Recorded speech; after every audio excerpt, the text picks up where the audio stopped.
What you doing, Otaku? I'm DAC. I'm going to talk about the anime Onyx Equinox. Came out on Crunchyroll on November 21st, 2020, which was yesterday, according to when I'm recording this video. And I've been looking forward to this anime mainly because Crunchyroll has been marketing it like crazy. Even the Crunchyroll Expo had their own little Onyx Equinox theme to it, which was cool way to explore the Expo website, I guess. And then since then, it's just been building up, just waiting for it to come out. For some reason, it didn't come out at the start of this season like the rest of the anime did. I don't know why they did that or what the plan was with it, but it's out now. And it's out in a bunch of different dubs too. Maybe that's why it just took more time to dub everything. It's in English, Spanish, German, French, Portuguese, Russian, not Japanese, which is weird. It's, I guess, the American-made anime, so I guess more like a cartoon, but whatever. It's on Crunchyroll, so I'll give it the benefit of the doubt and call it anime. Yeah, so I had to watch it in English dub. Also, there was no subtitles. I watch everything with subtitles regardless of if I actually need them or not. And I couldn't get the subtitles to work. There was subtitle option, it did not work, so I had to actually use my ears for most of it. But yeah, watching it in English, then I watched it again in Spanish, and Spanish seems to fit a little better.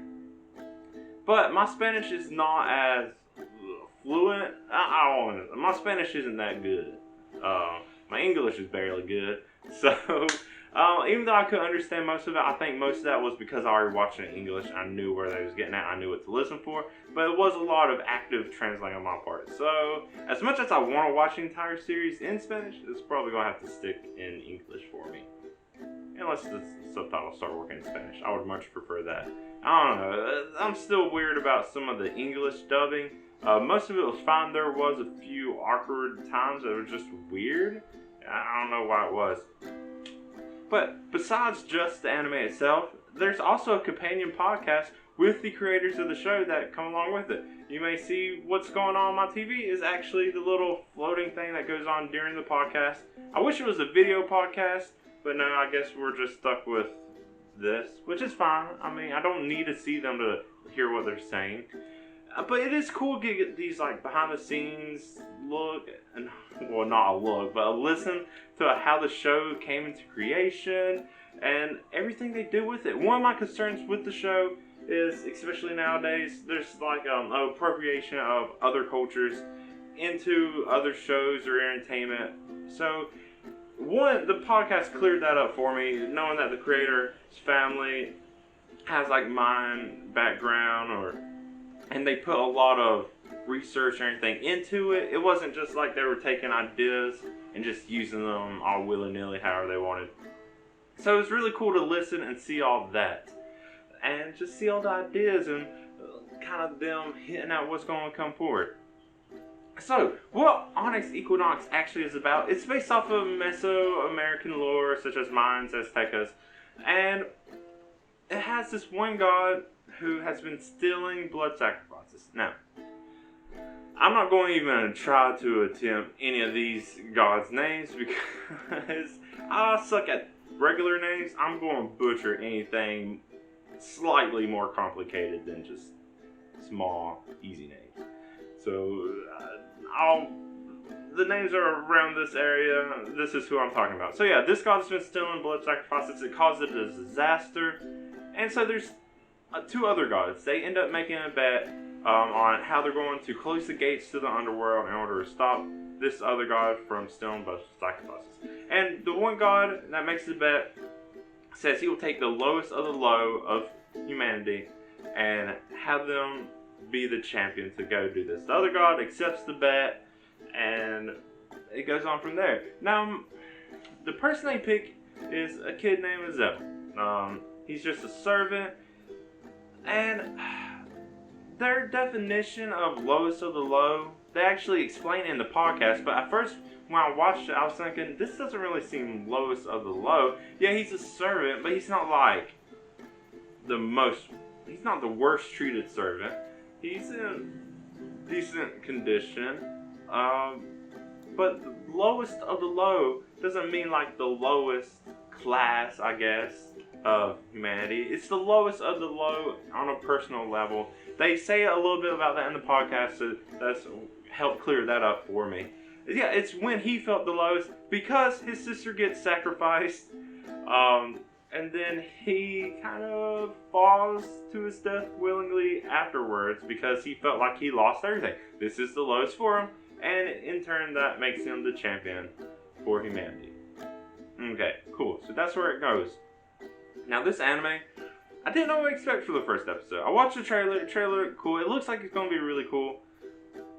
It is a lot more adult than I figured. I mean, any kind of American cartoony kind of thing looks like it would be more geared towards children. This is definitely more geared towards adults, maybe older teens, almost adults, because it is brutal. There's a lot of stuff in there. They even give you a little warning at the beginning for like brutality, suicide, brief nudity, language, all kinds of stuff.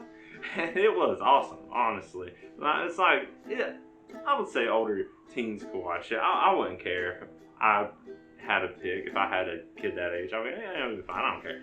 But that might just be me showing how I'm not the most responsible parent. Because I'm not a parent yet, so it doesn't matter. Anyways, this first episode is not a happy one at all, but it's completely necessary to show the brutality, to show the desperate situation and how bad everything is getting and why they need this champion in the first place. Of course, it also shows the gods of course aren't human, so they don't have this sense of humanity in them. So it's pretty much all a game to them. Even though, yeah, they want their blood sacrifices, the fact that they're like, we're just going to get the lowest of the low and make this bet, pretty much just shows it's not a big deal to them, but they are entertaining the thought of it.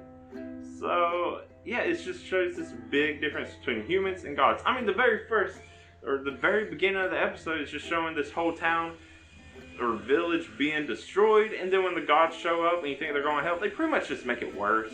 I think they were supposed to help, and they end up causing more destruction than the actual little weird creatures that were destroying it in the first place. So yeah, the gods aren't necessarily a good thing, they're just something to be feared.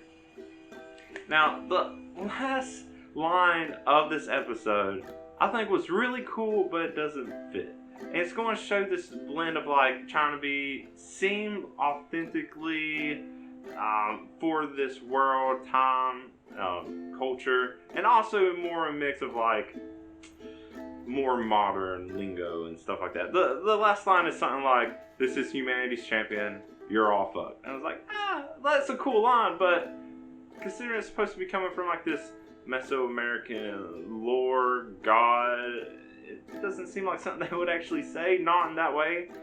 It's still cool though, so it'll be cool to see how this blends together in that, because yeah, I mean, taking something like this and making it modern, maybe it might be a delicate thing. It could be cool regardless of how they do it. But I am looking forward to seeing how the rest of the season go. I'm expecting a lot of cool things just from this first episode so far. So let me know what you thought though. Have you watched the first episode? Have you listened to this podcast?